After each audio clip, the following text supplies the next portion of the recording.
All right, y'all, welcome back to the show. Our next guest is Kathy Kelly from Voices for Creative Nonviolence. That's VCNV.org. Welcome back to the show. Kathy, how are you doing?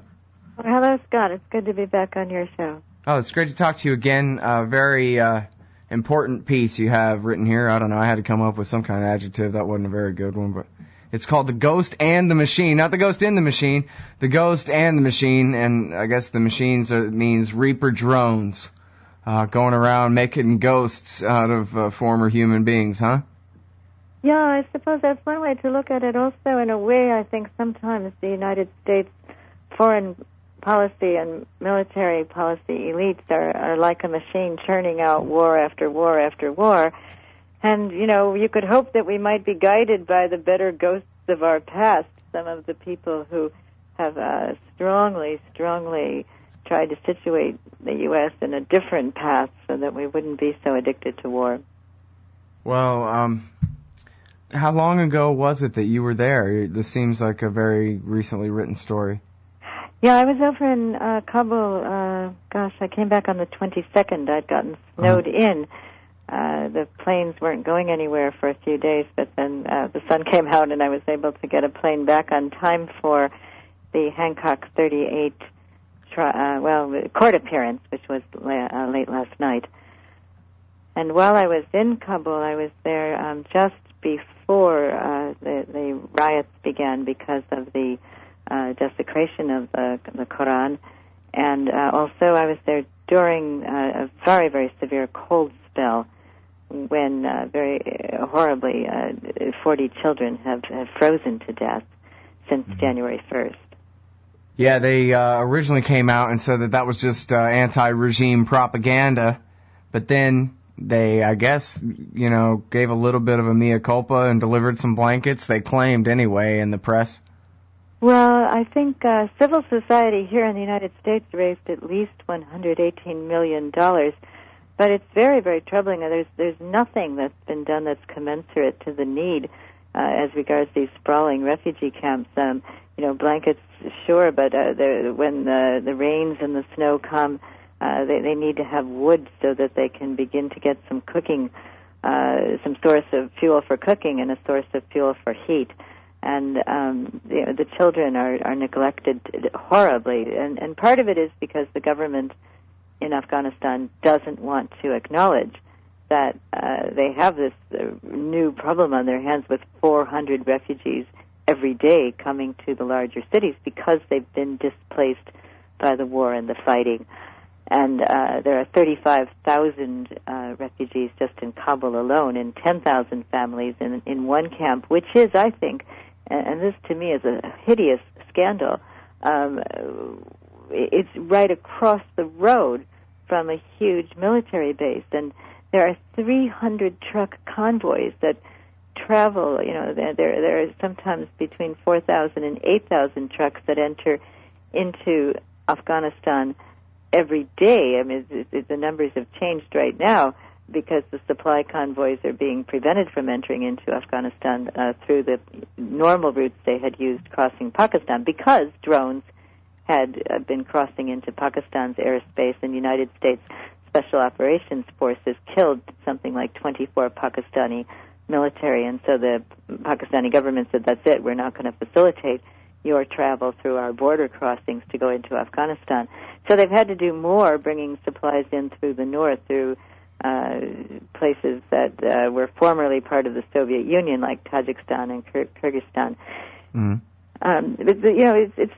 It's awful to think that the United States would be spending $2 billion per week on its own military occupation of Afghanistan, while children are literally freezing to death, and 250 infants every day succumb to death from starvation.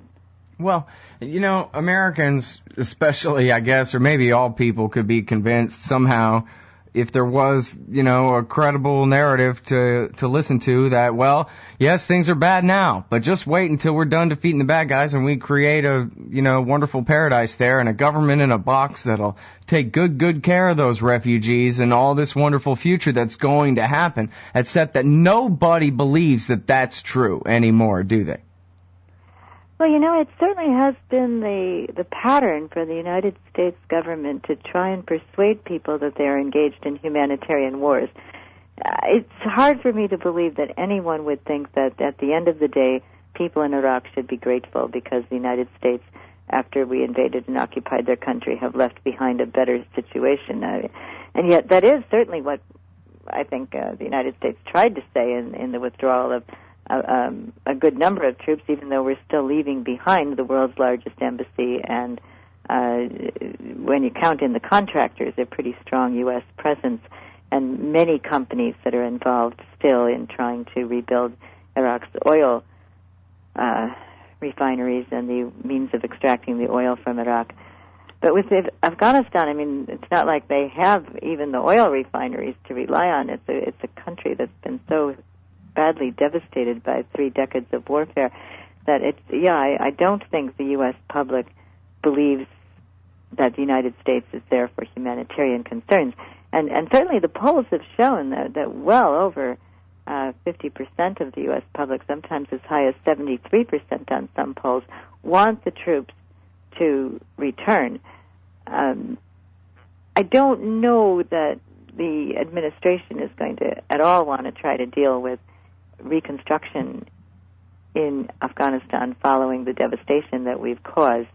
It seems to me that reparations are in order, and that, under international law, an occupying power bears responsibility for all of those refugees, every single one of them, who've been displaced by the war that's been happening while we're the occupying force. And again, that's something I'm sure the Obama administration doesn't want to touch. Right. Well, I hate to speak for them or anything, but if I was them, I'd be happy to just, y'all go, and we'll make our own reparations without you. Thanks. But, I bet they'd settle if that was the offer. Many people are saying that if the United States goes out, they'll still have 2 warring parties to deal with, the warlords and the Taliban, but at least they won't have 3. And yet, I think that at some point the United States people have to be held accountable for what we've done in war after war after war, in terms of unloading our weapons, creating horrific pollution and devastation, destruction, animosity, instability. Yeah, you think about, the Allied troops made German citizens march through the death camps and look at what had happened on, in their society. If they didn't outright take part in it directly, it was still, they knew that this was going on just outside of town, or, that kind of thing. You think about that kind of accountability in some way for all the war cheerleaders to at least have to face what they've done. You think about, you brought up Iraq too, just completely shattering that society and killing hundreds and hundreds of thousands of people, probably more than 1 million people there, 4 million refugees, whatever. And I guess we're almost up at this first break here, Kathy. But on the other side of it, I'd like to give you a chance to tell the story that you tell in this article about this family, these few families devastated by this one drone attack back in 2007. And also I want to give you a chance to highlight the point that you really make in this piece too about the ghost and the machine, the ghost being the thing that takes the responsibility for getting it wrong, and that is just, some electrons shooting back and forth inside some Windows personal computer somewhere. Mm-hmm. Just like when your flight is late, or you got bumped or whatever, and they say, "I'm sorry, sir, the computer says," right? There is no human decision maker to take responsibility for the crime. That kind of thing. Fun stuff. Horrible, horrible stuff. Kathy Kelly, The Ghost in the Machine, at antiwar.com today. We'll be right back. All right, y'all, welcome back to the show. Talking with Kathy Kelly about the war in Afghanistan. And she's got this piece, The Ghost and the Machine, and it's got ghosts and machines and everything. Really, I like this article. It's got a great kind of dichotomy to it, because instead of dead Afghan being this anonymous statistic type thing that you might see on the back page of the newspaper somewhere, she actually humanizes these individuals by telling their names and telling their story and bringing their life and what happened in their neighborhood into a reality in one's imagination where you see it happening in your own neighborhood and put yourself in their shoes and understand the humanity that they actually do have, regardless of what the Democrats tell you as they kill them. But on the other hand, it's also the method of their execution is the Reaper drone. The Reaper drone that nobody knows who's the one who pulled the trigger. Nobody really did. It was all just automated, and the responsibility is gone. And so then the impunity reigns. And, I guess I don't know how many drones at any given time, but they just have a sky full of these killer robots in Afghanistan all day and all night, terrorizing these people, this entire population at all times. Is that pretty much what life is like there, Kathy? Well, I think particularly near the border between Afghanistan and Pakistan, there are two areas on the Pakistani side called North and South Waziristan, and one major city would be Miran Shah. And yes, people say that they hear the drones getting closer and they don't know if they'll live through the night. And then in the Maidan Wardak area, we've gotten to know a young man whose sister is the one that I wrote about in this story, Fazila. And she says that, her husband and his 4 friends were sipping tea in a garden. And the family members are bewildered. Why were they marked out for execution? The mother-in-law is particularly angry, she says. They don't stop to ask, who is this, who was that? There's no accountability. She said that this now has left her in her old age without a breadwinner in the family because her son was killed. And, of course, Fazila has a 5-year-old child, Aimel. And by the code, the traditional code, the man who is killed, his family is responsible for taking care of the wife and the child, mm-hmm. and also the mother-in-law. But it's very difficult. People are just eking out existences in many cases, and then a family that already can't make their own ends meet has to somehow make sure that they remember to bring bread and some sustenance to another family. And then she mentioned that as things go, she was more fortunate because there was another family that didn't have any relatives at all, and then they're left completely bereft. Yeah. You quote her saying, "What kind of democracy is America?" Where people do not ask these questions. Democracy meaning a place that supposedly values the life of an individual and is, has precepts of justice and fairness and things like that. Here, our whole excuse, our government's excuse for waging this war is to civilize these backward savages. And then who's schooling who on human rights? And who's taking them away? Well, and I think also many people would counter that, Scott, by saying, well, look, if U.S. troops are going to be sent into Afghanistan, it's much, much safer if the drones are doing surveillance and if, in fact, it's drones who make it that are used. Well, sure, yeah. If you can send in armies of battle droids, you don't have to risk one American life. Well, I wonder, though, are we really ensuring future security? Because the proliferation of the drone warfare is beginning in earnest now. You've got Israel selling drones to China, and China equipping Pakistan with drones, and various non-state entities are surely going to begin to equip themselves with the capacity for drone warfare. I mean, a real estate agent out on the West Coast wanted to get a panoramic view of houses he wished to sell. He built his own drone, and he was actually arrested. And this drone that he had launched and which was flying in the air could easily have been equipped with some kind of a dirty bomb. So as we in the United States, or maybe not we, as the military and the foreign policy elites, the warfare state, create conditions elsewhere where there is so much antagonism and anger toward the United States, how long will it be before people think, well, look, if the United States can engage in death squads and assassinations and through aerial bombardments using remote-controlled aircraft, then if that's done in return, if we manage to do that to people in the United States, this is fairness. This is tit for tat.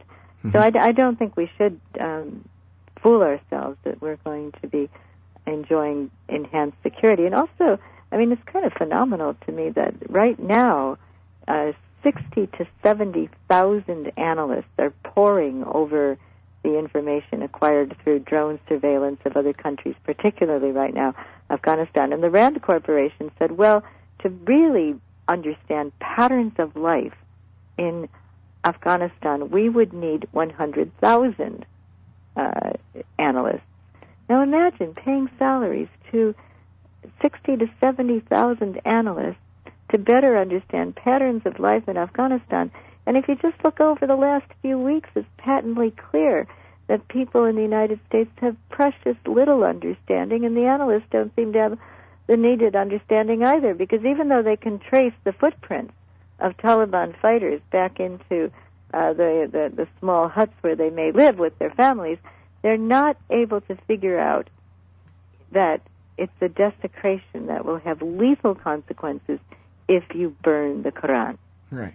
And they're not able to figure out that children are not only starving to death, but freezing to death in one of the coldest winters on record in Afghanistan, while United States bases are being supplied handsomely with fuel and food and clean water, and that these bases are immediately right across the road from one of the most wretched camps. It's almost like should be known. It sounds almost like McNamara and the Whiz Kids, where everything is math, everything is, their fancy new network science software program and doing all these connections and whatever. And so here they are drowning in data, but they don't have any information at all, much less wisdom or ideas or understanding about what the hell it is that they're trying to do over there. They're just, following this guy's cell phone has once called this other guy's cell phone, so let's shoot him too, kind of thing.